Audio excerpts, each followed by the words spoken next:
সেটা হচ্ছে এখানে কিন্তু নতুন একটা অপশন অ্যাড করা হয়েছে, সেটা হচ্ছে হোল্ড অপশন। এখানে কিন্তু আপনারা এটিএস টোকেনটা হোল্ড করার মাধ্যমে জ্যাম টোকেনটা আর্নিং করতে পারবেন। তো এটা আসলে কিভাবে করবেন এবং কোনটা করা আপনাদের জন্য সব থেকে ভালো হবে সেটাও আমি এক্সপ্লেন করে দিব।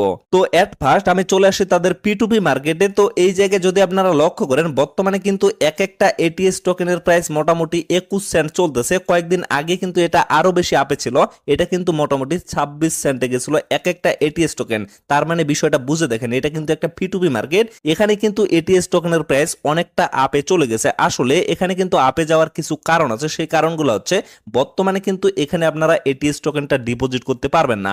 আর যদি এটিএস টোকেনটা এখানে আপনারা ডিপোজিট করতে না পারেন তাহলে কিন্তু কোনোভাবে আপনারা সেলও করতে পারবেন না, যার কারণে প্রচুর পরিমাণে এটিএস কিন্তু বর্তমানে সেল হচ্ছে না। এই জন্য কিন্তু এটিএস এর প্রাইসটা অনেক বেশি বেড়ে যাচ্ছে। এখন অনেকে এই জায়গায় বলতে পারে যে ভাই, কিছুদিন আগে তো আমরা এখানে এটিএস টোকেনটা ডিপোজিট করতে পারছি এবং